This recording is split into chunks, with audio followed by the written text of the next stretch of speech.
Le projet Aftout Essaili a été inauguré en novembre 2010 par le président Ould Abdel Aziz. C'est un projet qui avait été évoqué à différentes époques et sous différents régimes. Il consiste à alimenter Nouakchott en eau potable à partir du fleuve Sénégal. Selon sa fiche technique et son plan descriptif, sa réalisation doit garantir une production de 170 000 m3 par jour pour assurer la fourniture d'une eau potable jusqu'en 2020. Des dispositions étaient prévues pour porter à partir de 2020 sa production à 226 000 m3 de manière à garantir les besoins en eau de Nouakchott jusqu'à 2030. À l'époque, son financement était estimé à un coût de 451 millions de dollars lors de la réunion des bailleurs de fonds tenue à Nouakchott les 22 et 23 juillet 2007. Le projet était modelé sur 5 composantes. La composante ouvrage de traitement qui sont la station actuelle de pré-traitement de Beninadji, censée atteindre une capacité de traitement de 170 000 m3 par jour et la station du traitement final de Nouakchott dotée de techniques de filtration à sable.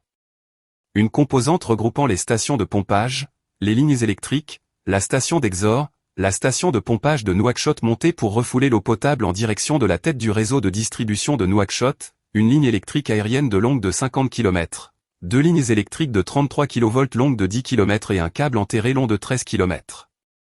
Une composante réserve d'eau pré-traitée à Nouakchott d'une capacité de 129 000 m3 à double rôle pour réguler le fonctionnement du système d'adduction et assurer une certaine autonomie en cas de rupture d'approvisionnement en eau de la capitale.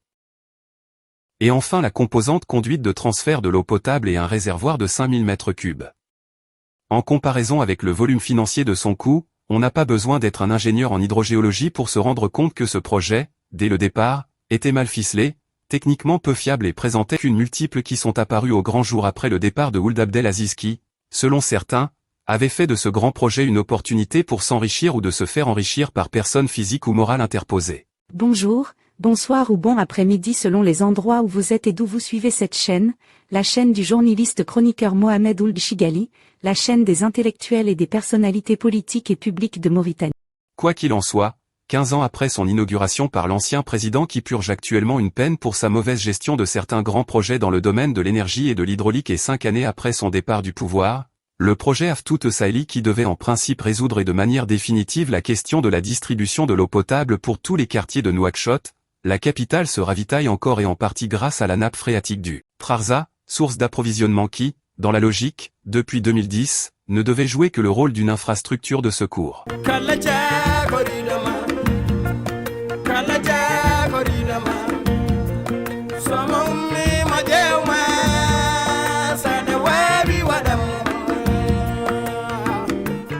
Bonjour, bonsoir ou bon après-midi selon les endroits où vous êtes et d'où vous me suivez en ce moment. Donc je n'ai pas besoin de me présenter, je l'ai déjà fait pour ceux qui ne suivaient pas depuis le début de cette émission. Mon nom va s'afficher sur ce petit écran. Le problème de la soif qui s'est posé à Nouakchott est un problème révélateur de plusieurs choses extrêmement importantes. La première chose d'abord, c'est que on n'est pas à l'abri de surprises. C'est-à-dire que Nouakchott, la population mauritanienne, n'est pas à l'abri de surprises. Elle n'est pas à l'abri de surprises parce que cette crise d'eau sans précédent est une crise qui n'était pas attendue. Elle n'était pas attendue et s'est imposée. Elle s'est imposée, mais il y a beaucoup de Mauritaniens qui ne le savent pas, elle s'est imposée au moment même où déjà les pouvoirs publics avaient lancé la riposte contre cet événement. Mais il faut l'avouer peut-être, les autorités mauritaniennes n'avaient pas peut-être vu le problème sur cette dimension. Mais la soif dans une capitale ou dans une ville, ce n'est pas un phénomène nouveau. Il y a 8 ans maintenant, vous vous souvenez peut-être que la capitale sénégalaise a connu des moments encore plus difficiles que les moments que les Mauritaniens ont connus ces derniers jours. La capitale sénégalaise a été menacée pratiquement de difficultés énormes des problèmes de déshydratation à cause donc du manque d'eau dans la capitale sénégalaise. Donc ce n'est pas un phénomène nouveau. La première chose, donc, il y a eu cette surprise, aussi bien pour les pouvoirs publics que pour nous, les citoyens de ce pays. Et il y a quelque chose sur lequel je vais m'arrêter un peu, justement, parce qu'il est important de le dire, l'opposition. L'opposition, malheureusement, a très mal traité cette question. Je le dis sous ma responsabilité et je veux dire ici, et je le dis, l'opposition a très mal traité cette question. Elle a très mal traité cette question parce que moi, personnellement, peut-être pas vous, mais moi, personnellement, je vois en cette opposition une opposition médiocre, une opposition de bas de gamme, une opposition qui n'est même pas sincère avec elle-même. Pourquoi je l'ai dit? Parce que l'opposition devait savoir que si le gouvernement avait la possibilité d'éviter cette situation grave qui est venue s'inviter d'elle-même dans la vie des citoyens, le pouvoir l'aurait fait. Et comme l'a dit le Premier ministre, peut-être on va l'entendre, il avait dit une fois, le problème, il est là. Le problème existe. Le président de la République lui-même, il en a parlé, et à plusieurs reprises. Le problème de l'eau et le problème de l'électricité sont des problèmes posés à ce pays. Alors moi, je trouve que l'opposition aurait dû, pourquoi ces problèmes sont posés? D'abord, il faut que ce soit clair entre nous. Le problème qui se pose actuellement, le problème de l'eau et le problème de l'électricité sont des, comment on les appelle, des additions de problèmes qui ne sont pas nés sous le régime de Ould Ghazouani. Il faut être honnête, il faut le dire. Il faut le dire, tarakoumaz. Je ne sais pas si c'est comme ça qu'on le dit en arabe, tarakoumaz. De régimes qui se sont succédés depuis le départ du pouvoir du président Mokhtar Ould Daddah. Ça, c'est une réalité qui n'échappe à personne, que tout le monde connaît.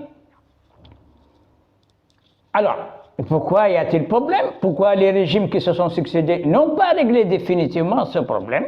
C'est la question qui devait se poser l'opposition, et elle ne devait pas mettre tout le passif des difficultés pour la solution du problème de l'énergie et le problème de l'hydraulique sur le compte du gouvernement de Ghazouani. Ce n'est pas honnête. Ce n'est pas honnête. Maintenant, pour revenir à la crise actuelle, je vais essayer, moi, d'analyser. Je vais essayer d'analyser et de faire comprendre à ceux qui ne le comprennent pas pourquoi aujourd'hui on s'était retrouvé avec une situation comme celle-là.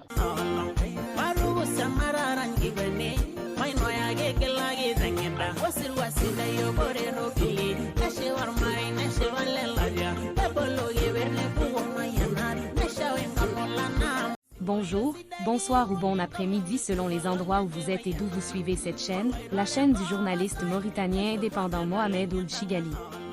Cette chaîne est la chaîne des intellectuels et des personnalités publiques de la Mauritanie. Elle diffuse des chroniques et des débats sur des sujets dominants de l'actualité nationale et internationale. Pour ne pas rater certaines chroniques qui traitent parfois de sujets qui fâchent, abonnez-vous maintenant à la chaîne en cliquant sur la cloche. Merci pour votre soutien qui fait vivre cette chaîne.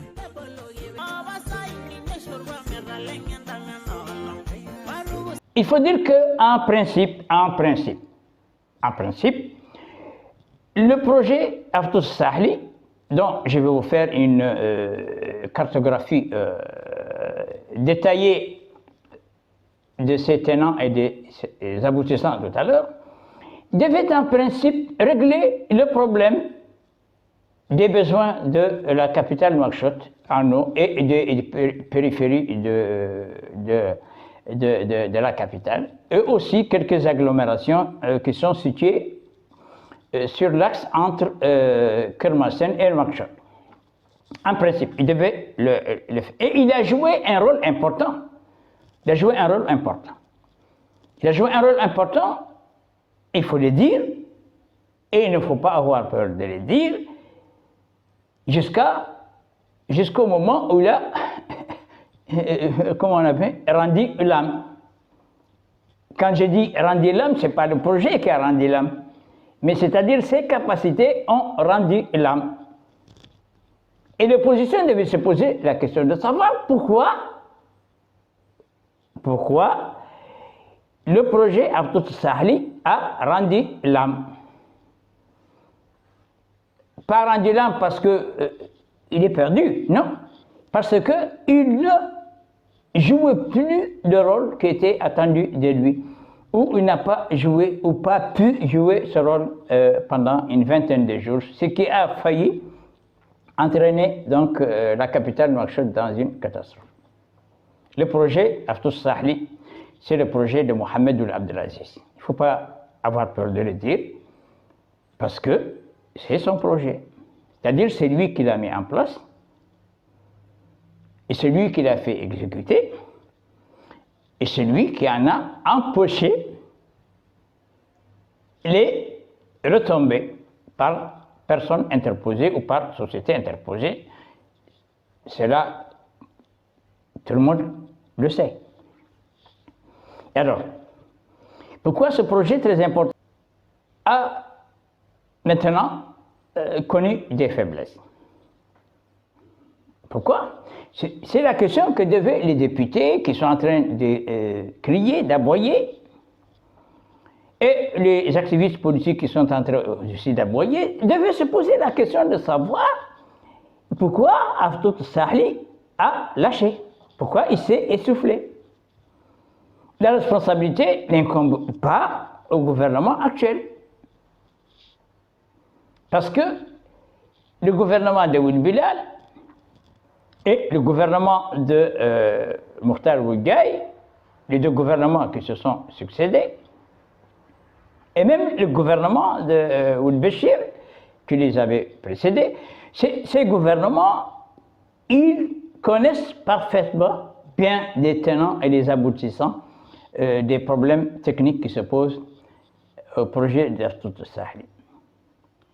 Le président de la République lui-même, quand la première crise instantanée est venue s'inviter, il s'est rendu, vous vous souvenez bien, donc, sur le lieu du pompage de la station. Pourquoi? Vous avez peut-être oublié, mais le président, vous savez, et vous vous en souvenez, il avait fait une visite opinée à ce lieu pour qu'on lui explique pourquoi ce projet qui était censé régler les problèmes de la mise à disposition des populations de l'eau potable a lâché. Il est allé savoir. Et malheureusement, il a découvert que le problème était un problème de maintenance. C'est-à-dire que Mohamed Ould Abdelaziz, lui, ce qu'il a fait, il est allé chercher des bailleurs de fonds qu'il a trouvés, et surtout dans le milieu arabe, parce que dans le milieu arabe, l'argent des Arabes, ils ne sont pas très regardants donc, sur les audits de l'exécution des projets. Il est allé chercher donc l'argent, vous le savez tout autant que moi.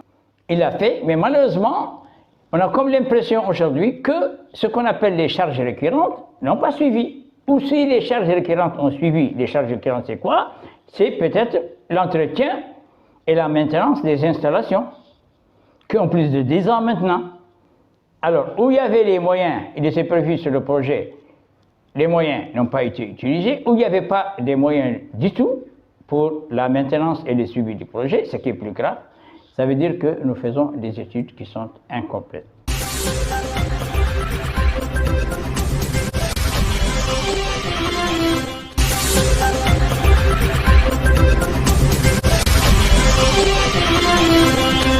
Bonjour, bonsoir ou bon après-midi selon les endroits où vous êtes et d'où vous me suivez en ce moment. Moi, c'est Mohamed El Cheikhali, je suis journaliste, je suis indépendant.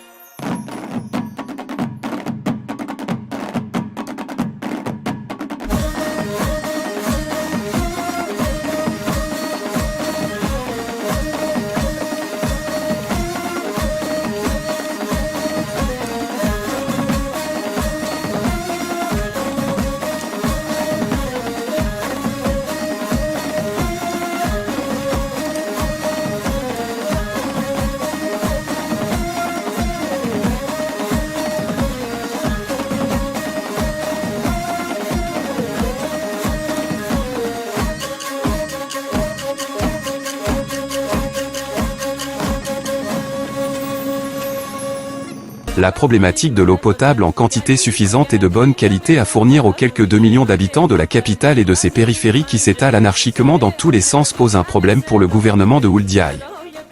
Les autorités mauritaniennes sont sur le pied de guerre pour résoudre une équation véritable casse-tête pour tous les régimes qui se sont succédés depuis le début des années 80.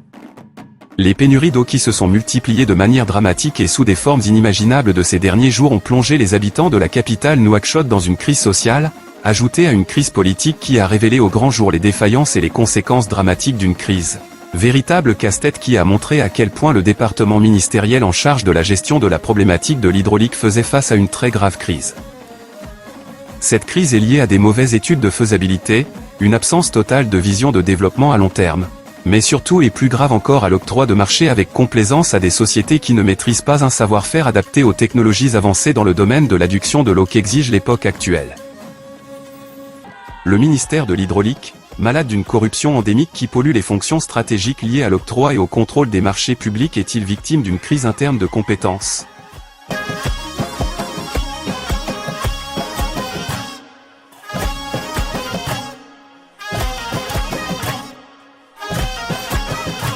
La recherche de solutions rapides à la crise va-t-elle apporter une réponse définitive pour faire face à une situation conséquence de dérives graves dans la mise en place de programmes qui répondent aux réels besoins et l'exigence d'une explosion démographique d'une capitale surpeuplée ?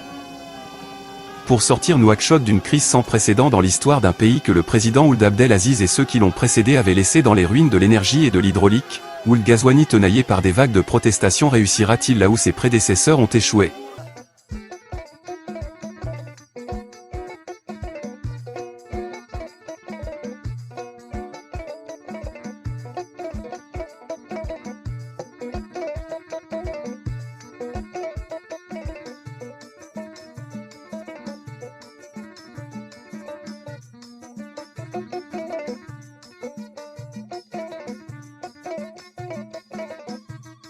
Le projet Aftout et Saïli a été inauguré en novembre 2010 par le président Ould Abdelaziz.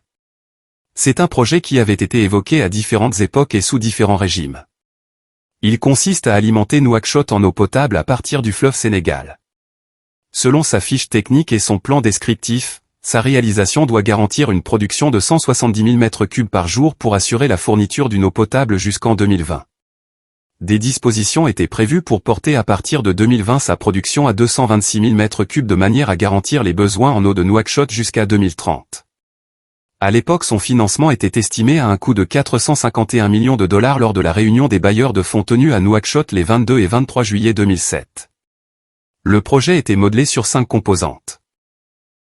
La composante ouvrage de traitement qui sont la station actuelle de pré-traitement de Beninadji, censée atteindre une capacité de traitement de 170 000 m3 par jour, et la station du traitement final de Nouakchott dotée de techniques de filtration à sable. Une composante regroupant les stations de pompage, les lignes électriques, la station d'Exor, la station de pompage de Nouakchott montée pour refouler l'eau potable en direction de la tête du réseau de distribution de Nouakchott, une ligne électrique aérienne de longue de 50 km, 2 lignes électriques de 33 kV longues de 10 km et un câble enterré long de 13 km. Une composante réserve d'eau pré-traitée à Nouakchott d'une capacité de 129 000 m3 à double rôle pour réguler le fonctionnement du système d'adduction et assurer une certaine autonomie en cas de rupture d'approvisionnement en eau de la capitale. Et enfin la composante conduite de transfert de l'eau potable et un réservoir de 5 000 m3. En comparaison avec le volume financier de son coût, on n'a pas besoin d'être un ingénieur en hydrogéologie pour se rendre compte que ce projet, dès le départ, était mal ficelé, techniquement peu fiable et présentait qu'une multiples qui sont apparus au grand jour après le départ de Ould Abdelaziz qui, selon certains, avait fait de ce grand projet une opportunité pour s'enrichir ou de se faire enrichir par personne physique ou morale interposée. Bonjour, bonsoir ou bon après-midi selon les endroits où vous êtes et d'où vous suivez cette chaîne, la chaîne du journaliste chroniqueur Mohamed Ould Chigali, la chaîne des intellectuels et des personnalités politiques et publiques de Mauritanie. Quoi qu'il en soit, 15 ans après son inauguration par l'ancien président qui purge actuellement une peine pour sa mauvaise gestion de certains grands projets dans le domaine de l'énergie et de l'hydraulique et 5 années après son départ du pouvoir, le projet Aftout et Saïli qui devait en principe résoudre et de manière définitive la question de la distribution de l'eau potable pour tous les quartiers de Nouakchott, la capitale se ravitaille encore et en partie grâce à la nappe phréatique du Trarza, source d'approvisionnement qui, dans la logique, depuis 2010, ne devait jouer que le rôle d'une infrastructure de secours.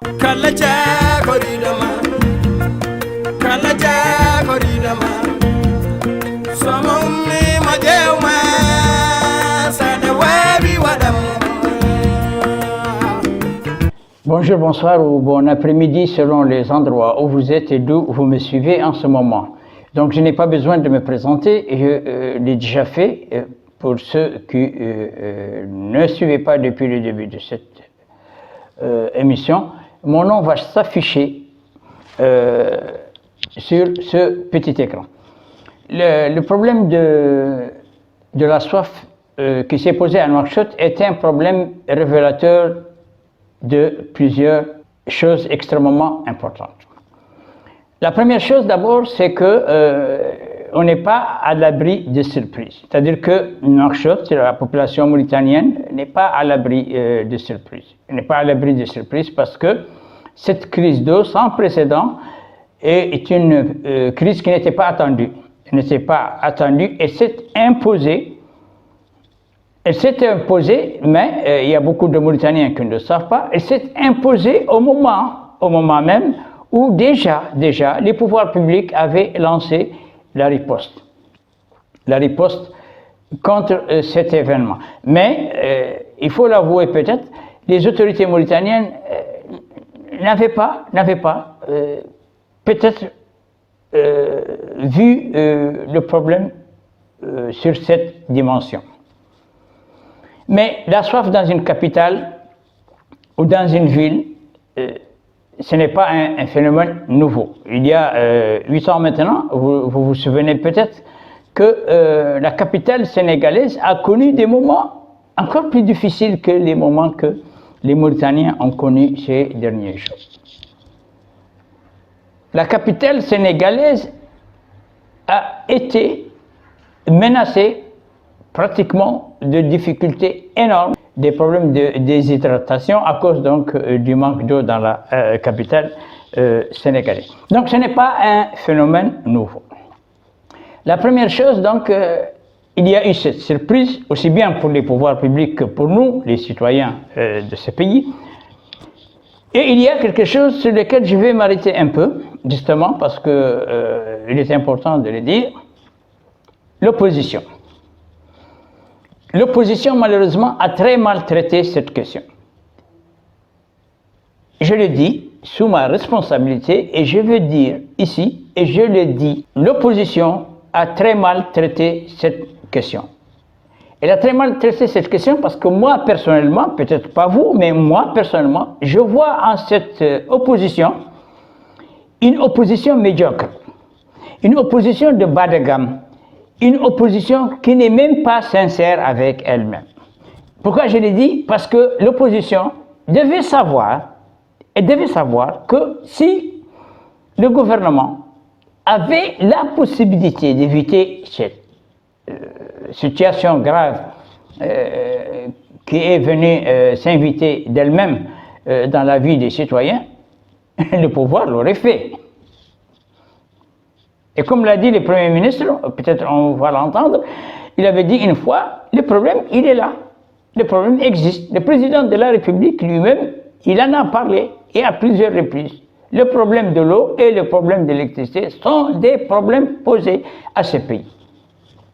Alors moi, je trouve que l'opposition aurait dit, pourquoi ces problèmes sont posés. D'abord, il faut que ce soit clair entre nous. Le problème qui se pose actuellement, le problème de l'eau et le problème de l'électricité sont des additions de problèmes qui ne sont pas nés sous le régime de Ould Ghazouani.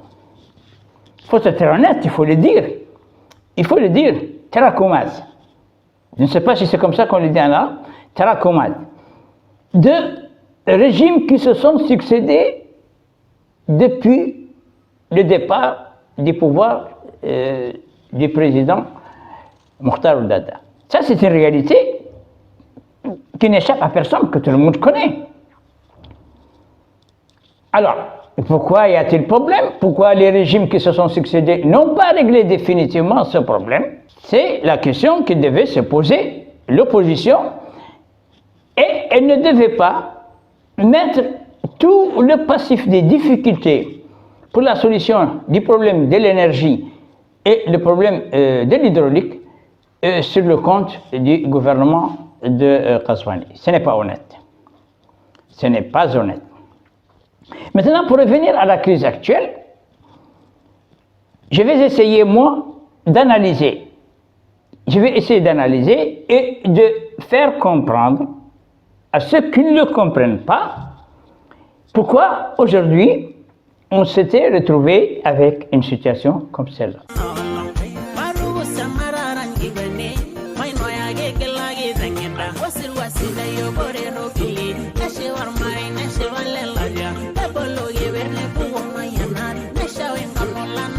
Bonjour, bonsoir ou bon après-midi selon les endroits où vous êtes et d'où vous suivez cette chaîne, la chaîne du journaliste mauritanien indépendant Mohamed Ould Chigali.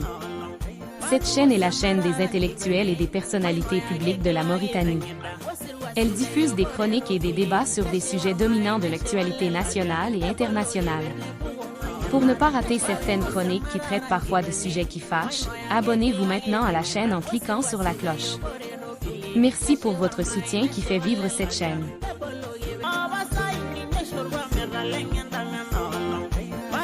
Il faut dire qu'en principe, le projet Aftous Sahli, dont je vais vous faire une cartographie détaillée de ses tenants et des aboutissants tout à l'heure, devait en principe régler le problème des besoins de la capitale Nouakchott en eau et des périphéries de la capitale, et aussi quelques agglomérations qui sont situées sur l'axe entre Kermassen et Nouakchott.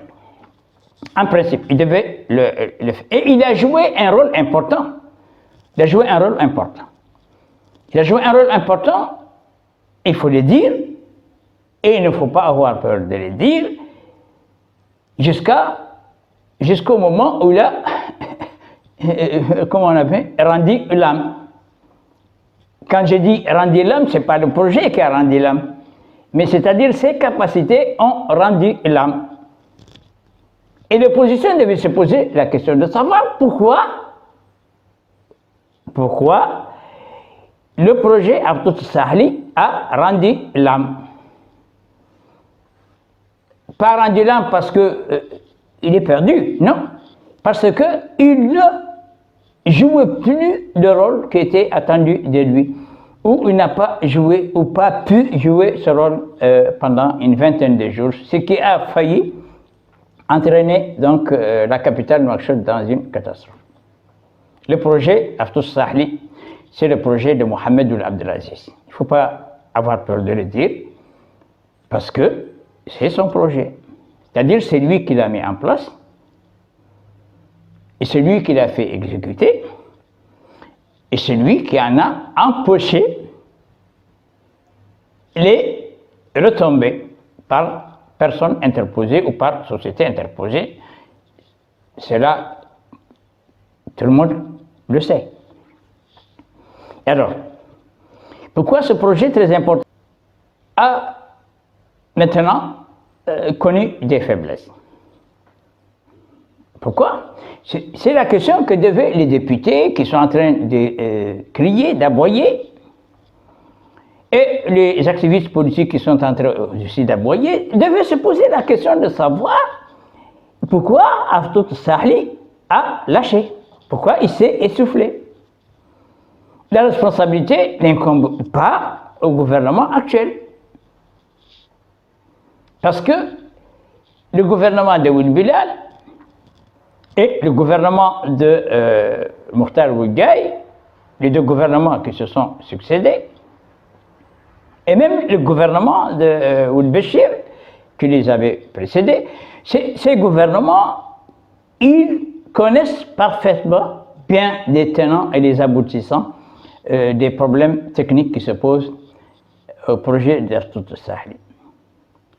Le président de la République lui-même, quand la première crise instantanée est venue s'inviter, il s'est rendu, vous vous souvenez bien, donc, sur le lieu du pompage de la station. Pourquoi? Vous avez peut-être oublié, Mais le président, vous savez, et vous vous en souvenez, il avait fait une visite opinée à ce lieu pour qu'on lui explique pourquoi ce projet qui était censé régler les problèmes de la mise à disposition des populations de l'eau potable a lâché. Il est allé savoir. Et malheureusement, il a découvert que le problème était un problème de maintenance. C'est-à-dire que Mohamed Abdelaziz, lui, ce qu'il a fait, il est allé chercher des bailleurs de fonds qu'il a trouvés, et surtout dans le milieu arabe, parce que dans le milieu arabe, l'argent des Arabes, ils ne sont pas très regardants donc, sur les audits de l'exécution des projets. Il est allé chercher donc l'argent, vous le savez tout autant que moi. Il l'a fait, mais malheureusement, on a comme l'impression aujourd'hui que ce qu'on appelle les charges récurrentes n'ont pas suivi. Ou si les charges récurrentes ont suivi, les charges récurrentes c'est quoi? C'est peut-être l'entretien et la maintenance des installations, qui ont plus de 10 ans maintenant. Alors, où il y avait les moyens, il était prévu sur le projet, les moyens n'ont pas été utilisés, où il n'y avait pas des moyens du tout pour la maintenance et le suivi du projet, ce qui est plus grave, ça veut dire que nous faisons des études qui sont incomplètes.